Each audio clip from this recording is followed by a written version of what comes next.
On today's episode of the Fresh Brew Run Club, we have official images of the Nike Vomero Premium, and wow, what is this shoe?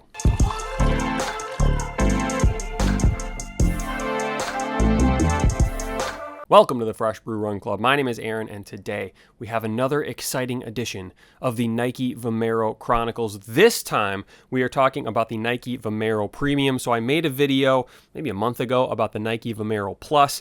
I've been running in the Nike Vomero 18s, which is like the standard edition. We finally have some more info about the Plus and some just wonderful images of the Vomero Premium. So I'm going to do a quick breakdown and really try to answer the question of what on earth are these shoes? So a quick background, Nike is in the process of sort of reinventing their daily trainer line. We'll focus on the Vomeros today. They have the Vomero 18, which is out. I've been running in it. I've been really enjoying it. I'm on my second pair of Vomero 18s.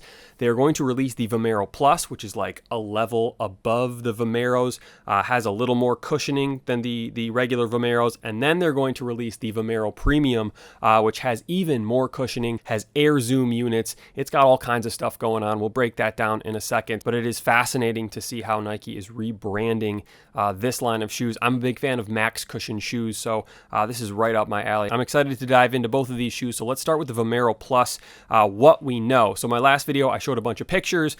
Basically, like I said, it's a more cushioned version of the Vomero 18. This time we have some new images and we have some numbers. In the press release, Nike is claiming that this shoe has an 85% energy return, which sounds great. 85%.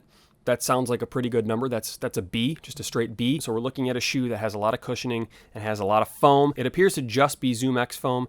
The Vomero 18, the regular version, has ZoomX foam and ReactX foam, adding a little bit of like, I don't know, stability maybe, a little bit of firmness, but apparently the Vomero Plus is all ZoomX foam. And then finally, we have a release date of August 7th for this shoe, so I'm really looking forward to it. I'm definitely going to purchase a pair and run in them and make a couple videos reviewing those shoes over the lifespan of my time running in them, so looking forward to that. So subscribe to the Fresh Brew Run Club so you don't miss those future videos. Now, let's get to the main event, the Nike Vomero Premium. Honestly, I saw the leaks of this shoe and I didn't know what to make of it. It looked like fake. It's like almost like those old videos of like, here's what the iPhone 10 is going to look like, and they were like totally fake videos.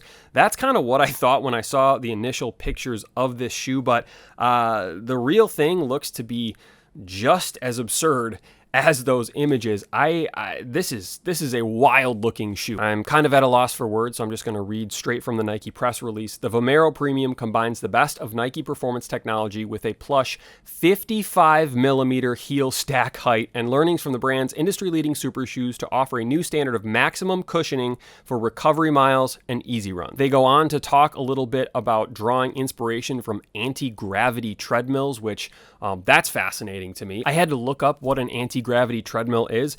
They apparently use positive air pressure to provide partial body weight support, thereby lowering impact forces and metabolic demand of running. Maybe something you'd see in a training montage for some sort of Mission Impossible movie, but apparently that is the inspiration for the Nike Vomero Premium. So taking a look at the actual images and some of the descriptions provided, I think the star of the show for this shoe is going to be that midsole. So we have the ZoomX foam 55mm stack height, which I'm going to be fascinated to see how stable these shoes are. I think these shoes are going to make me like 6'3", so that'll be cool. There are two exposed air zoom units in the forefoot and the heel area, providing extra cushioning. Also very curious to see what that is all about. I don't think I have run in a shoe with air zoom units maybe ever. When I see the exposed air zoom units, I kind of think that that's more of like a fashion statement as opposed to like running technology. So very curious to see how these shoes actually feel. I'm guessing the ZoomX foam combined with those air zoom units is going to make for a super cushioned ride, and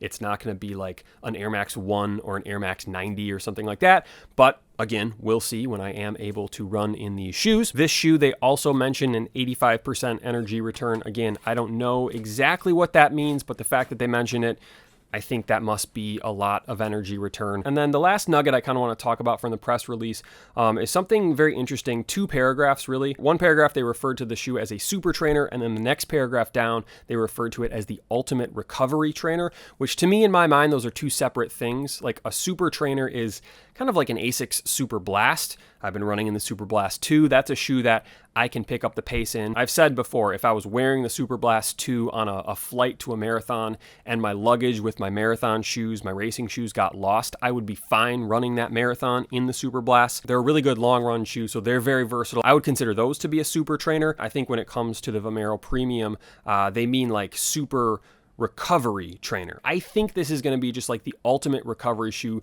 the most comfortable possible shoe you can put on your feet. It's not going to be a fast shoe. It's going to be for easy runs, or even not even easy runs, maybe just like recovery runs. Like yesterday, you ran a really, really hard long run or a speed workout or a tempo workout, and today you just kind of need to get out there and work through those aches and pains with some easy miles. I think that's what this shoe is going to be all about. Now, the thing I didn't see in these press releases is prices. The Vomero 18 is currently $155. When it came out, it was $150, but prices have been going up lately. My just blind guesses for what these shoes are going to cost, I would imagine the Plus is going to be in the $180 range. That's what the Nike Pegasus Pluses originally were selling for. And I honestly have no idea what the premiums are going to sell for. I think anything less than $300 would not shock me. Like, 220 would be my best guess, but if they were 250, I'd be like, yeah, I guess. I really have no idea. This is a completely new shoe to the market. The fact that it's called a premium, the stack height, the exposed air bubbles, the references to anti-gravity machines. The last time I heard about an anti-gravity machine was on The Office when Phyllis was trying to order one for an office party. So I would not be shocked if these are going to be like really, really expensive. I would expect pricing to be publicly released pretty soon. I'm sure someone in the comments will tell me what the actual price is going to be because they have inside info and I don't. But that is a first official look at the Nike Pegasus Premium. I will say the one cool thing about the Vomero line, if you look at the Vomero 18, the Plus, and the Premium, they all kind of have the same design. It's not just this disjointed, like random assortment of shoes that happen to have the same name. There seems to be a lot of consistency in the Vomero line, which I think is good. I think it's a step in the right direction for Nike. Things have kind of felt a little all over the place, so it's nice to see, at least from a design perspective, a little consistency across their different lines of shoes. How do they actually feel on the road? I mean, that's what matters the most, and that's why I'm really excited to try out both the Plus and the Premium at some point. So again, subscribe so you don't miss those future reviews. I'm fascinated to see what it's going to be like to run in a 55 millimeter stack height shoe. I've never run anything like that. Looking forward to getting my feet in those and going for a run. So let me know in the comments below, like, do you think you would buy these? Are you interested in these? But that'll be it for today. Thank you for watching. Subscribe if you haven't already, and I will see you soon.